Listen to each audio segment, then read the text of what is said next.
No one told the billionaire it was his birthday, except a maid's child with a paper crown. Marcus Wellington III stood at the floor-to-ceiling windows of his penthouse office, watching the Manhattan skyline blur into ribbons of gold and crimson as the sun set behind the Hudson River. At 33, he built an empire that most people couldn't comprehend, tech innovations that had revolutionized 3 different industries, a net worth that fluctuated by millions with each passing hour, and a name that commanded respect in boardrooms across the globe. He should have felt triumphant. His latest acquisition had closed that morning, adding another billion to his portfolio. The stock market had responded favorably, his investors were ecstatic, and his competitors were scrambling to catch up. But as Marcus loosened his tie and felt the weight of the day settling onto his shoulders, he felt nothing but a hollow ache that had become his constant companion. His phone buzzed incessantly on the mahogany desk behind him, messages from business associates, meeting reminders, stock alerts. Not a single birthday wish. Not that he expected any. He'd trained everyone in his life to treat today like any other day. After his parents died in a car accident when he was 19, birthdays had become just another square on the calendar, a painful reminder of celebration dinners that would never happen again, of his mother's homemade chocolate cake that he'd never taste again, of his father's terrible singing as he pretended to conduct an orchestra with a serving spoon. Marcus had inherited his family's modest tech company at 19 and transformed it into a multinational corporation by 25. He'd thrown himself into work with a ferocity that burned through relationships, friendships, and any semblance of a personal life. People called him brilliant, ruthless, a visionary. What they didn't call him was happy. The penthouse apartment stretched out behind him, 12,000 square feet of minimalist luxury that felt more like a museum than a home. Everything was precisely placed, expertly designed, and utterly cold. He employed a small army of staff to maintain the space, cleaners who worked overnight so he'd never see them, a private chef who prepared meals he barely touched, security personnel who were more like shadows than people. And then there was Sofia Ramirez. She was different from the others. Sofia worked the day shift 3 times a week, and unlike the other staff who made themselves invisible, she had a presence that couldn't be ignored. Not because she was intrusive, quite the opposite. She moved through the penthouse with a quiet grace, humming softly to herself as she worked, occasionally pausing to adjust a picture frame or open curtains to let in more light. Small acts of warmth in a cold space. Marcus had learned her story in fragments over the 6 months she'd worked for him. 28 years old, single mother, came to New York from Arizona with dreams of becoming a teacher. Those dreams had been put on hold when she'd gotten pregnant at 25. The father had disappeared before their daughter was born. Now Sofia worked 3 jobs to support herself and her 3-year-old daughter, Elena, while taking online classes whenever she could scrape together the time and tuition money. He'd never met Elena, but he'd heard about her constantly. Sofia talked about her daughter the way other people talked about winning the lottery, with pure, uncomplicated joy. How Elena had learned to count to 20 in both English and Spanish. How she'd insisted on wearing her princess dress to the grocery store. How she'd asked if the moon followed them home, because it loved them. Marcus found himself looking forward to the days Sofia worked, though he'd never admit it. Sometimes he'd manufacture reasons to stay home during her shift, working from his study instead of going to the office. He'd listen to her humming, to the soft sounds of her bringing life to his sterile home, and for a few hours, the penthouse felt less like a mausoleum. Today, though, he'd stayed at the office until nearly 8 in the evening. He'd buried himself in work, trying to outrun the memories that always caught up to him on March 15th. His assistant had left at 6, and the building had gradually emptied until he was alone with the cleaning crew and the security guards. Now, stepping into his apartment, Marcus was greeted by the usual silence. The lights were on. Sofia must have come during the day. Everything was immaculate, as always. He dropped his briefcase by the door, shrugged off his suit jacket, and walked toward the kitchen, thinking he might pour himself a drink. That's when he heard it. A small voice singing. Marcus froze. The voice was coming from somewhere near the living room, young and off-key, but filled with determination. He moved silently toward the sound, his business instincts immediately alert. No one should be here. The building's security was top-tier. How had someone gotten in? As he rounded the corner, he stopped short. There, in the middle of his pristine living room, sat a tiny girl with wild dark curls and enormous brown eyes. She wore a pink dress with a tutu attached and had what appeared to be a construction paper crown sliding sideways off her head. She was arranging something on his glass coffee table with intense concentration. Elena. The little girl looked up and saw him. Instead of being frightened, her face broke into the widest smile Marcus had ever seen. "You're here," she exclaimed, clapping her hands together. "Mama said you might come home late, but I said we should wait because nobody should be alone on their birthday, and she said—" Elena paused for breath, then continued. "She said we couldn't stay too long, but I made you something, and we can't let you be sad on your birthday even if you're very busy and important." Marcus stood frozen, his mind trying to process the scene before him. On his coffee table, surrounded by scattered crayons and construction paper scraps, sat what appeared to be a cake. Not a real cake, a cake made entirely of toilet paper rolls and paper towel tubes, covered in aluminum foil and decorated with drawings of balloons and stars done in crayon. "I made it myself," Elena announced proudly. "Mama helped with the foil part because that's tricky, but I did all the drawing. Do you like it?" "Elena." Sophia's voice came from the hallway, filled with panic. She rushed into the room, her face flushed. "I am so sorry, Mr. Wellington. I told her to stay in the kitchen. I was just finishing up and my babysitter canceled last minute, and I had no one to watch her, and I thought if she stayed quiet." Sophia's words tumbled over each other as she reached for her daughter's hand. "We'll leave right now." "I'm so sorry." But Marcus found he couldn't speak. He was staring at the makeshift cake, at the child's earnest face, at the paper crown that had now slipped completely sideways. When was the last time someone had made him something with their own hands? When was the last time someone had thought about whether he'd be alone on his birthday? "How did you know?" he finally managed, his voice rougher than he intended. Sophia's face went even redder. I saw your birth date on some mail a few months ago. I didn't mean to pry. I was just organizing your desk and—" She stopped, realizing she might be making things worse. "I should go. I'm really sorry." "The crown," Marcus said, still staring at Elena. "Why are you wearing a crown?" Elena's smile returned full force. "Because it's a birthday party. And at birthday parties, you wear crowns and you're special. But I only made one, and I was wearing it so you could see it's a crown, but—" She reached up and carefully removed it from her head, holding it out to him with both hands like it was made of gold instead of yellow construction paper and too much glue. "But it's your birthday, so you should wear the crown." Marcus Wellington III, billionaire CEO, master of the universe, found himself kneeling on his polished marble floor to accept a paper crown from a 3-year-old girl in a tutu. As Elena carefully placed it on his head, adjusting it with serious concentration, something inside his chest cracked open. "There," she declared. "Now you're the birthday king." And for the first time in 14 years, on the anniversary of the day he was born, Marcus Wellington smiled a genuine smile. Section 2. An unexpected party.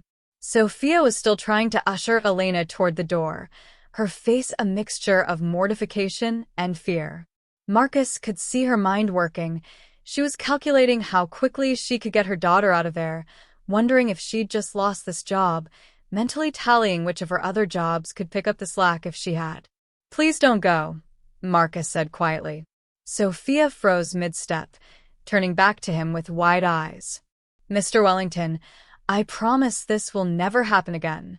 I have backup childcare arranged, and this was just—" I said please. Marcus stood up, feeling the paper crown wobble on his head. He didn't remove it. "When was the last time you ate dinner?" The question seemed to throw Sophia completely off balance. What? Dinner, Marcus repeated. He glanced at his watch, 8:30. Have you eaten?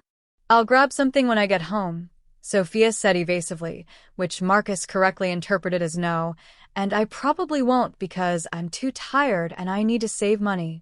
Elena tugged on her mother's hand. Mama, my tummy's grumbly.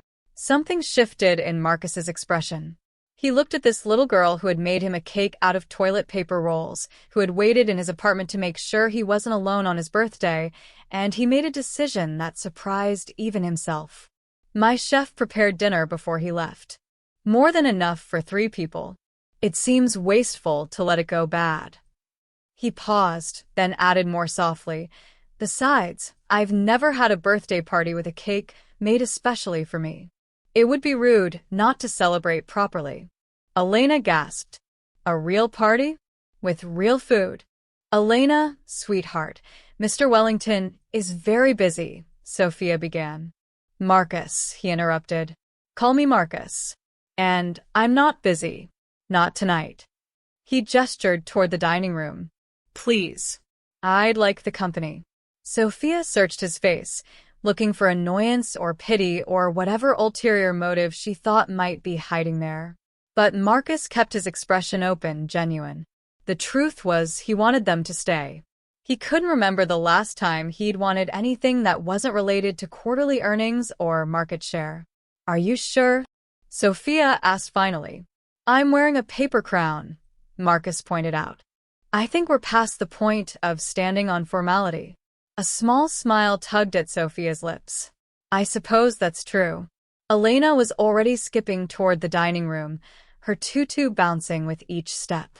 Come on. Birthday parties need to be fast before the cake gets old. The dining room was as impeccably designed as the rest of the apartment, a table that could seat 14, though Marcus had never had more than 4 people at it for a business dinner. His chef, Antonio, had left serving dishes on the warming counter. Roasted chicken with herbs, garlic mashed potatoes, roasted vegetables, fresh bread. Marcus watched as Elena climbed into a chair, her eyes going wide at the sight of the food. Mama, look. It's like the pictures in the fairy tale books. Sophia helped her daughter get settled, then hesitated before sitting down herself. Marcus could see the conflict in her eyes, the ingrained habit of knowing her place, of maintaining professional boundaries, warring with her daughter's innocent joy and his invitation. I should heat this up properly, Sophia said, starting to rise. Sit, Marcus said firmly, but not unkindly. Tonight, you're my guest, not my employee. He began serving the food, an action so foreign to him that he fumbled with the serving spoons. When was the last time he'd served anyone? When was the last time he'd had a meal that wasn't eaten alone at his desk or across from business associates discussing profit margins? Elena kept up a steady stream of chatter as they ate, telling Marcus about her stuffed rabbit, Mr. Hoppers, who was afraid of the dark but very brave about vegetables. She explained the complex social dynamics of her preschool class, where apparently there was serious drama about who got to be the line leader. She asked Marcus if he had any pets, and when he said no, she looked so concerned that he found himself laughing. You need a pet, Elena informed him seriously. Because pets make you happy when you're sad, and they're good for practicing being gentle, and they're someone to talk to when you're lonely. Elena, Sophia said gently, a warning in her tone. But Marcus shook his head. She's right. This place could use some life in it. It's very big, Elena observed, looking around at the cavernous dining room with its soaring ceilings. Do you ever get lost? Sometimes, Marcus admitted. In more ways than one. Sophia's eyes met his across the table, and he saw understanding there. She knew what loneliness looked like. She'd probably felt it herself, raising a child alone, working multiple jobs, watching dreams get deferred year after year. After dinner, Elena insisted on singing Happy Birthday. Her version was enthusiastic if not entirely accurate, and she made up several extra verses, including one about a birthday king who lived in a castle in the clouds and had a dragon that only ate vegetables, so it wouldn't get a tummy ache. "Now you have to make a wish," Elena announced when the song finally ended. She pointed at her creation, the toilet paper roll cake that still sat on the coffee table. "Close your eyes and wish really hard." Marcus looked at this makeshift cake with its crayon decorations and aluminum foil covering. He'd had birthday cakes from the finest bakeries in New York, multi-tiered confections that cost more than some people's monthly rent. None of them had ever meant anything. This meant everything. He closed his eyes. What did he wish for? More money? More success? Those seemed hollow now, sitting in this room with a 3-year-old in a tutu and her mother, who worked 3 jobs but still found joy in small moments.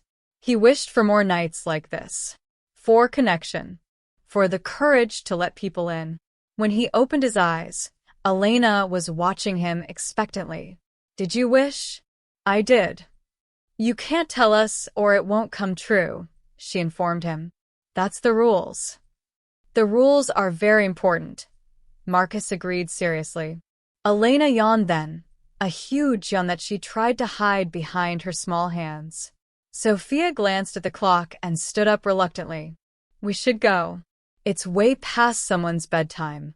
"No," Elena protested, but another yawn undermined her argument. Marcus stood as well, and, to his surprise, felt a pang of disappointment. The evening had passed so quickly. For a few hours, his apartment had felt like a home. Now it would go back to being a beautiful, empty shell. "Thank you," he said to Sophia, "for staying. For this." He gestured at the crown still on his head, at the homemade cake, at the lingering warmth of shared laughter. "Thank you for dinner," Sophia replied. "And for being kind about the intrusion." "It wasn't an intrusion." Marcus knelt down to Elena's level. "Thank you for my birthday party. It was the best one I've had in a very long time." Elena threw her arms around his neck in an impulsive hug, and Marcus stiffened for just a moment before carefully hugging her back. When was the last time someone had hugged him? His assistant shook his hand. Business associates clapped his shoulder. But this uncomplicated affection from a child who barely knew him felt like a lifeline he hadn't known he needed. "Happy birthday, Mr. Marcus King," Elena whispered in his ear. "I hope you're not lonely anymore." As Sophia carried her sleepy daughter toward the door, Elena called out one more time, "Don't forget to wear your crown." Kings always wear their crowns. After they left, Marcus stood in his silent apartment. He walked to the mirror in the hallway and looked at himself, a billionaire in a $1,000 shirt and perfectly tailored trousers, wearing a crooked construction paper crown covered in glitter glue and marker drawings of stars. He should have felt ridiculous. Instead, he felt more like himself than he had in years. Marcus carefully removed the crown and carried it to his bedroom, placing it on his nightstand where he could see it. Then he returned to the living room and sat down in front of the toilet paper roll cake, really looking at it for the first time. Elena had drawn him at the bottom of one of the paper towel tubes, a stick figure with a crown and a smile, surrounded by stars. Next to him was a smaller stick figure holding his hand. Above them, in Sophia's neater handwriting, was written, "Happy birthday. You deserve joy." Marcus traced the words with his finger. For 14 years, he believed that joy was something other people got to have. Success was his consolation prize. Achievement was his substitute for happiness. But sitting alone in his penthouse, looking at a cake made with love by a 3-year-old who barely knew him, Marcus Wellington III understood something fundamental had changed. He didn't want to be alone anymore. And for the first time since his parents died, he believed he didn't have to be. Section 3. The morning after. Marcus woke at 5:30 a.m., same as always. His body was programmed for early mornings, conference calls with international markets, the quiet hours before the world intruded, time to strategize and plan. But this morning felt different. The paper crown sat on his nightstand, slightly crushed where he'd carefully set it down the night before. In the early morning light filtering through his bedroom windows, he could see the glitter glue sparkling, the wonky stars Elena had drawn with such concentration. He reached for his phone out of habit, ready to scan overnight emails and market reports. But instead of diving immediately into work, Marcus found himself scrolling to his HR department's database. He pulled up Sofia Ramirez's employee file. The bare facts were there.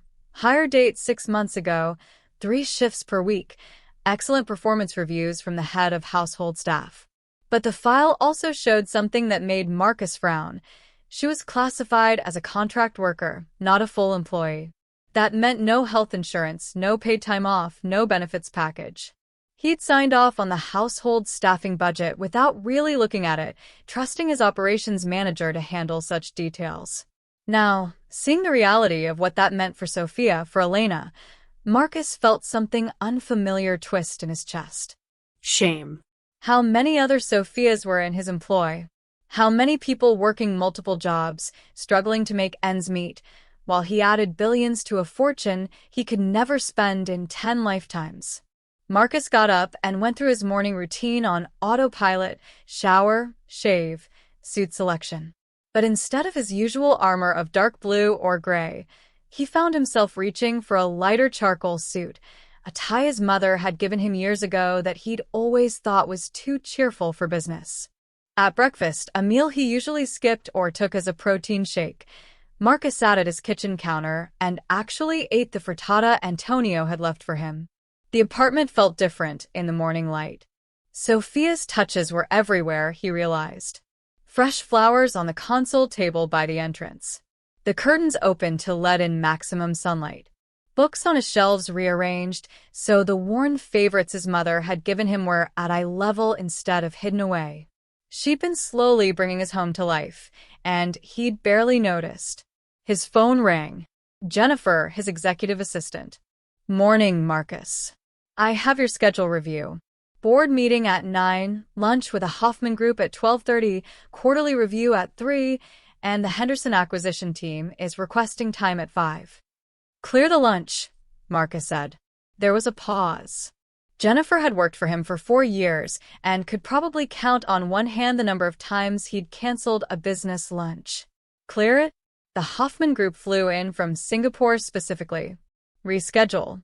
And block out my afternoon.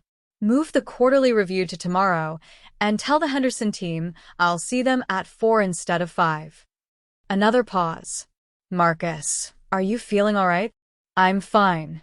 Just making some changes. He looked at the paper crown, now sitting on his kitchen counter. Actually, I need you to set up a meeting with HR and our labor law attorney. This morning, if possible. Labor law? Did something happen? You could say that. I'll explain later. And, Jennifer? Do we have a corporate charitable foundation? We have the Wellington Foundation, yes. It mostly does scholarship endowments and medical research grants. Why? I want to add a new focus. Education support for working parents. Full ride scholarships, childcare assistance, that sort of thing. Get the foundation director on the phone today. There was a longer pause. Marcus could practically hear Jennifer recalibrating. Okay. Anything else? Marcus smiled. Yes. What do you know about pets that are good for apartments? I'm sorry, what? Pets. Dogs, maybe. Or cats. What's a good pet for someone who works too much but wants to practice being less alone? Marcus, did you hit your head? No. I had a birthday party. Before Jennifer could respond to that bizarre statement, Marcus continued. Just look into it. Oh, and check my afternoon schedule for the next 2 weeks. I want to find a recurring time slot, maybe 2 hours, twice a week, and keep it completely clear. Clear for what? I'm not sure yet, Marcus admitted, but I'm working on it. After the call, Marcus headed to his office. But he took a detour first, stopping by a craft store that was just opening. The employee looked surprised to see someone in a business suit browsing the children's section at 7:30 in the morning. Marcus bought construction paper, glitter glue, markers, and stickers. The woman at the register smiled. Craft project. Something like that, Marcus said, and found himself smiling back. At the office, the board meeting went the way they always did: reports, projections, strategic planning. But Marcus found his mind wandering. He kept thinking about Elena's observation that his apartment was very big and wondering if he ever got lost. The truth was, he'd been lost for years. He'd just been too busy to notice. After the meeting, he called in his CFO and the head of HR. "I want to audit all our contract workers," Marcus said without preamble. "Household staff, building maintenance, everyone. I want to know who's classified as what and why." His CFO, Robert, exchanged a glance with Patricia from HR. "That's a lot of personnel files. Can I ask what prompted this? How many of our contract workers have health insurance?" Patricia shifted uncomfortably. "Contract workers are responsible for their own insurance. That's standard across the industry." "That's not what I asked. How many have it?" "I'd have to pull the numbers, but probably less than 30%. Marcus leaned back in his chair. "So 70% of the people who work in our homes, clean our offices, maintain our properties, they're one medical emergency away from financial catastrophe. With respect, Marcus, converting them all to full employees would significantly impact our operating costs," Robert said carefully. "How much?" Robert did some quick math on his tablet. "For just the household staff across all properties? Roughly $8 million annually once you factor in benefits, insurance, paid leave." $8 million. Marcus let the number hang in the air. "Last quarter, I made $8 million in 45 minutes on a single stock trade." "That's not really." "Do it," Marcus interrupted. "Full employee status for anyone who wants it, comprehensive benefits package, living wage minimum." And Patricia? "I want a childcare assistance program. On-site daycare where feasible, subsidies where not." Patricia was making notes rapidly. That's a significant policy shift, Marcus." "Good. Maybe we'll start a trend." He stood, signaling the meeting was over. "I want a proposal on my desk by end of week." After they left, Marcus sat alone in his office, looking out over the city. How many of those buildings down there held people like Sophia, working multiple jobs, sacrificing their dreams, raising children alone while people like him accumulated wealth they didn't need and would never miss? His phone buzzed. A text from an unknown number. It took him a moment to realize it must be Sophia. He'd given her his personal number last night in case she needed anything for future shifts. The message was simple.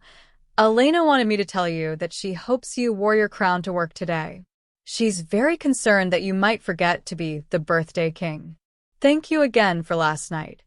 Marcus looked at his office door, then at his desk drawer where he'd stowed the craft supplies he'd bought that morning. Making a decision, he pulled out construction paper and markers.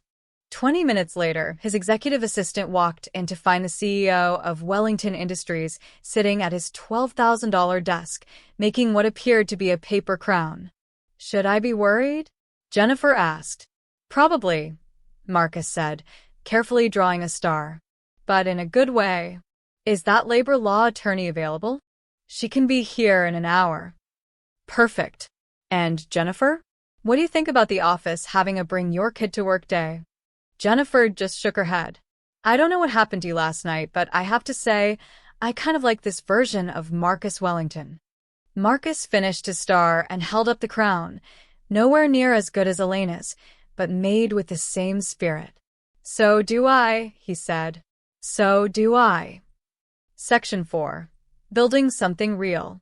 3 weeks had passed since Marcus's birthday, and the changes had rippled through his life like stones thrown into still water.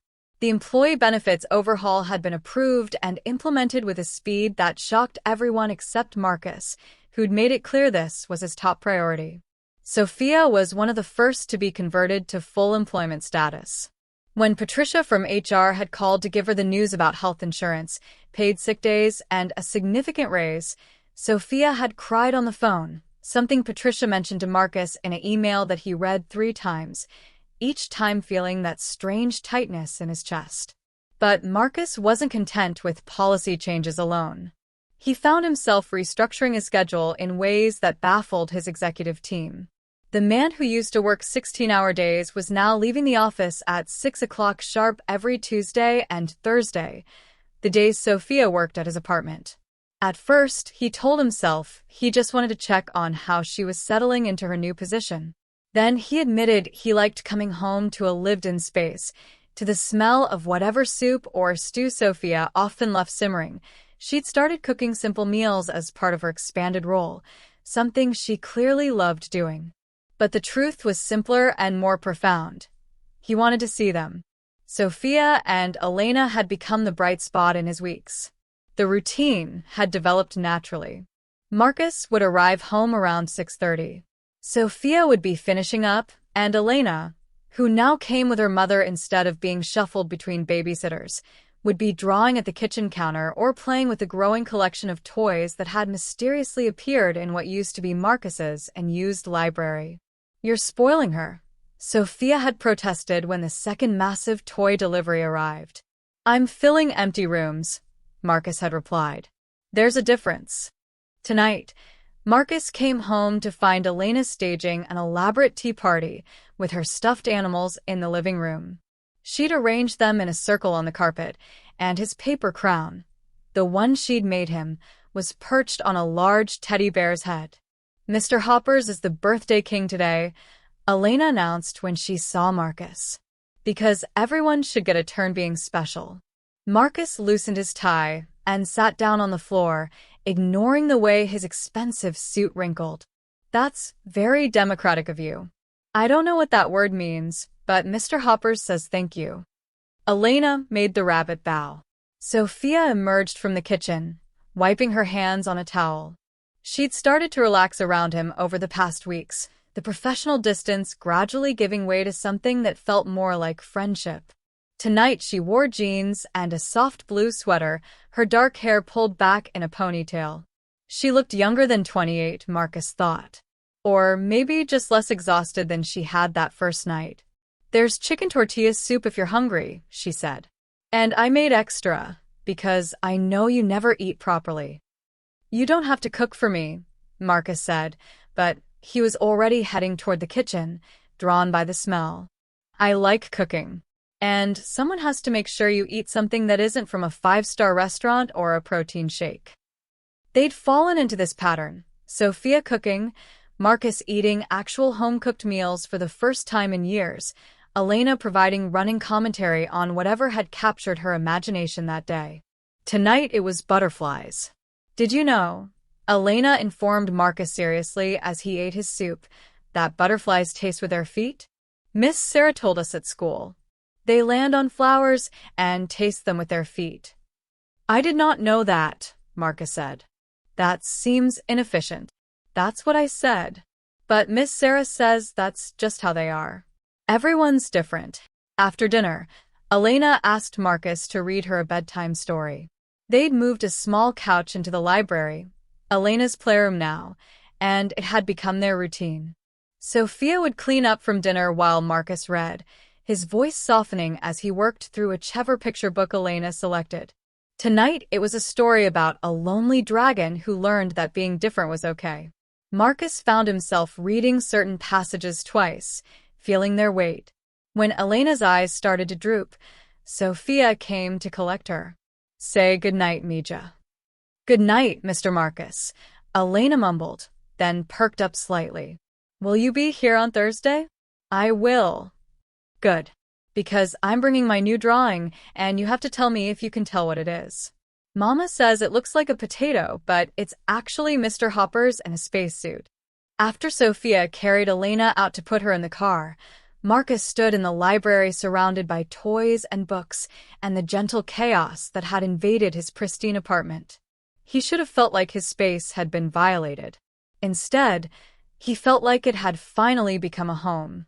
Sophia returned a few minutes later, Elena sleepy, but not asleep in her arms.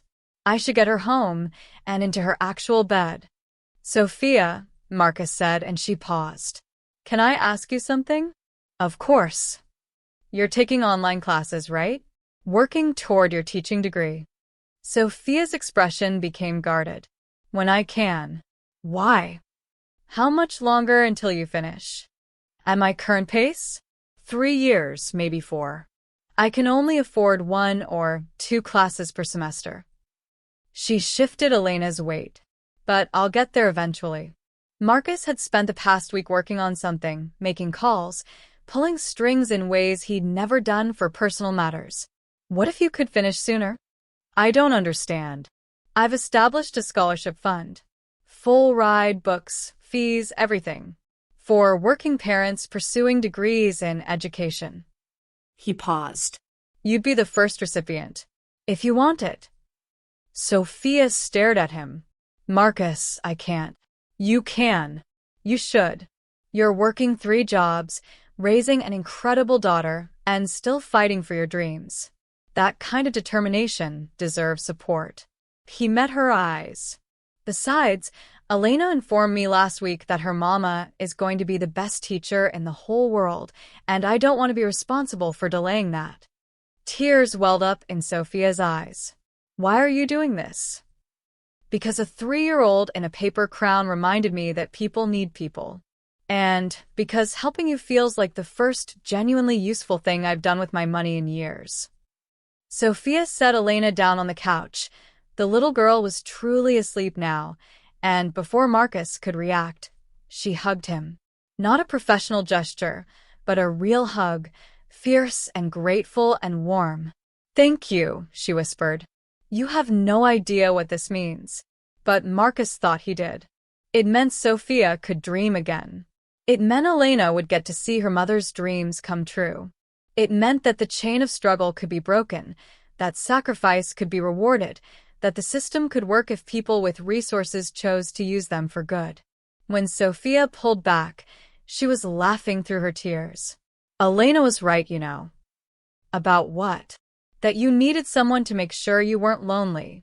She told me after that first night that you had sad eyes but a good heart, and that we should be your friends so you wouldn't be sad anymore. Marcus felt his throat tighten. She's pretty perceptive for a 3-year-old. She is. Sophia wiped her eyes. And she's usually right about people.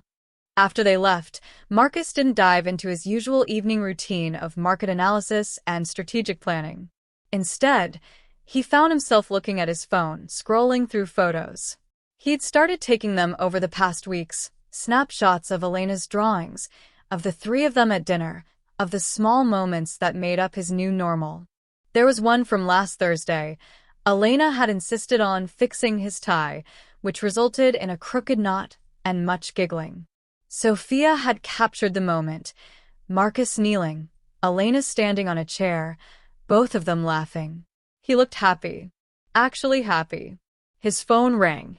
Robert, his CFO. Marcus, I've got the quarterly projections ready.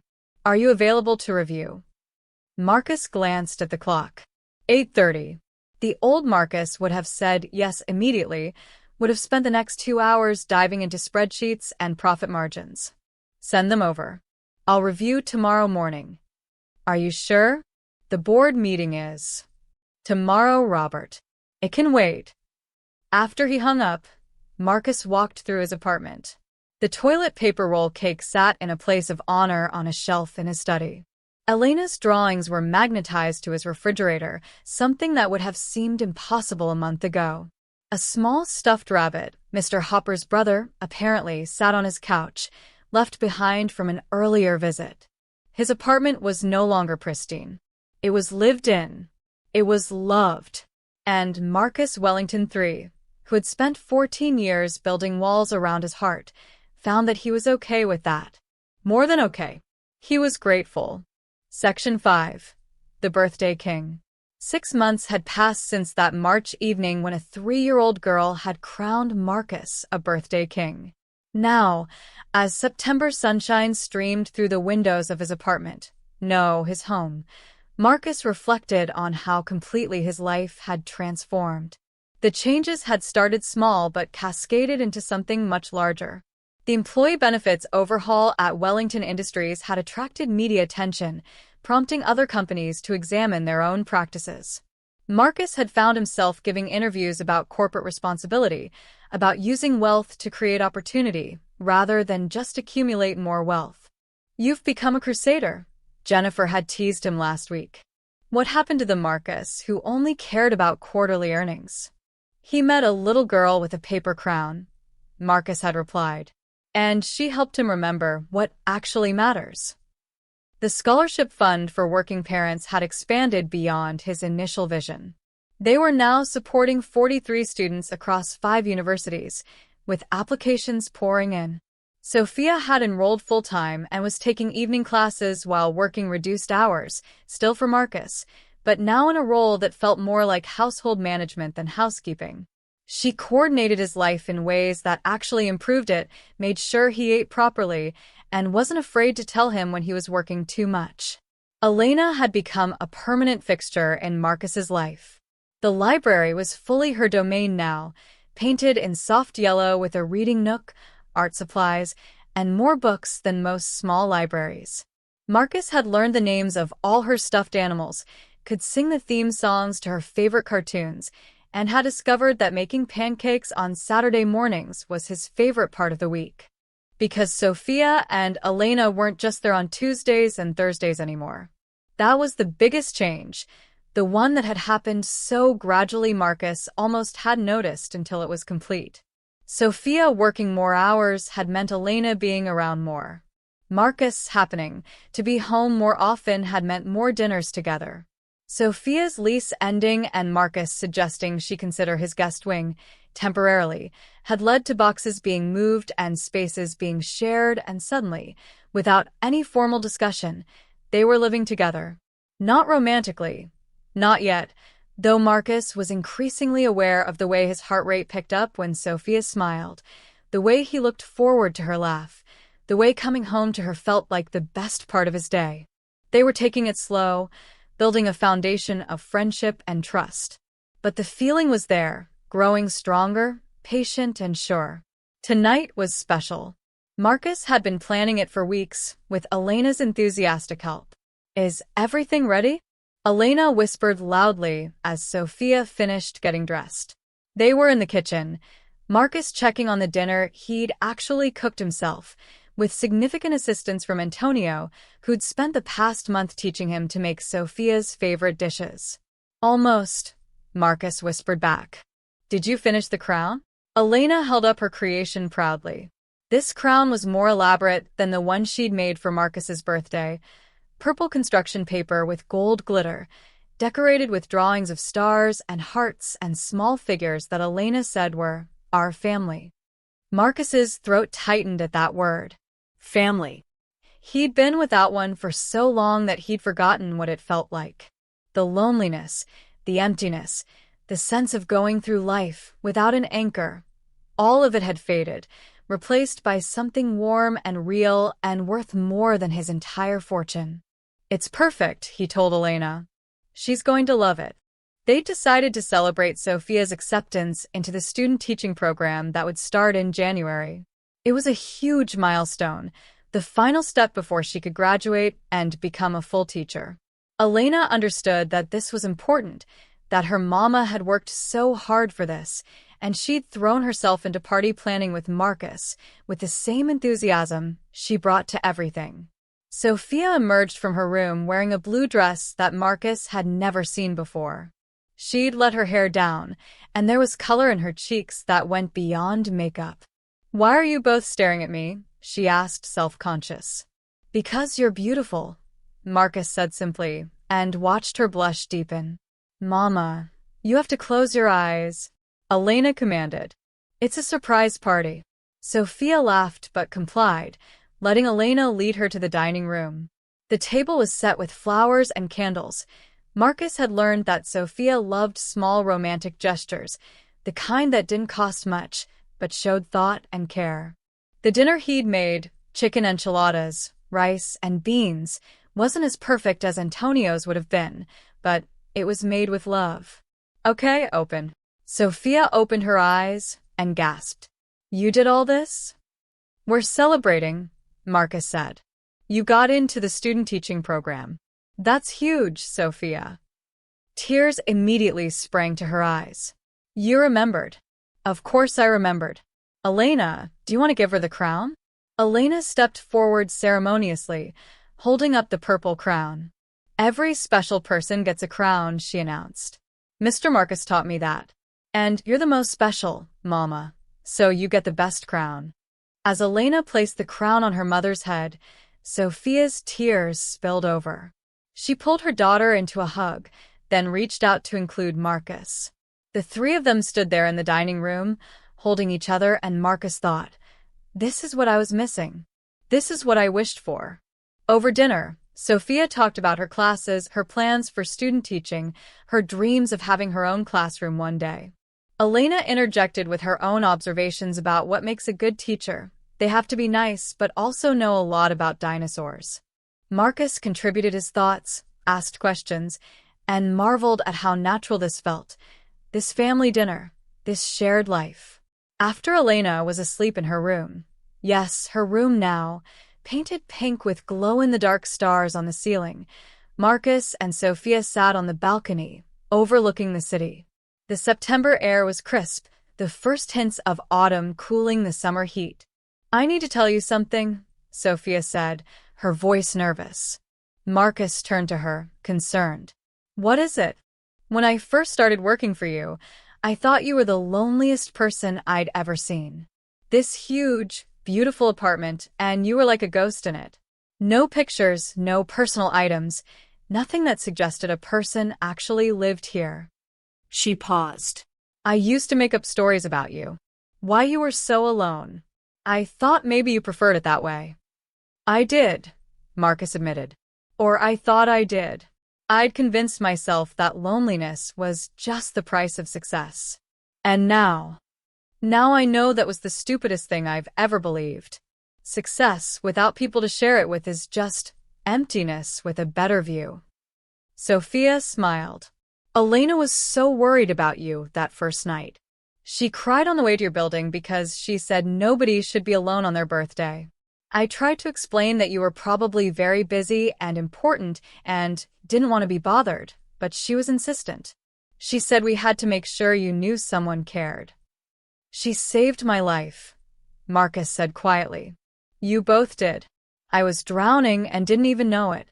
Sophia reached for his hand, lacing her fingers through his. It was the first time they'd held hands, and Marcus felt electricity run through him at the contact. "You saved ours too," she said. "You gave me hope again. You showed Elena what kindness looks like, what generosity means. You've given us a home." "Sophia," Marcus stopped, trying to find the right words. "These past 6 months have been the happiest of my life. Coming home to you and Elena, having family dinners, reading bedtime stories, making terrible pancakes on Saturday mornings. It's everything I didn't know I needed." "Where are you going with this?" Sophia asked, but she was smiling. Marcus took a deep breath. "I'm going somewhere scary and wonderful and long overdue. I'm saying that I've fallen in love with you. With both of you. With the life we've built. And I know it's complicated, and we started as employer and employee, and maybe it's too fast or too weird or—" Sophia kissed him. It was soft and sweet, and tasted like the future Marcus had stopped believing in. When they pulled apart, both of them were smiling. "I love you too," Sophia whispered. "I have for months. I was just waiting for you to catch up."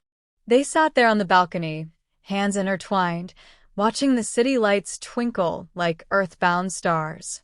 Inside, Elena slept peacefully, surrounded by toys and books and love.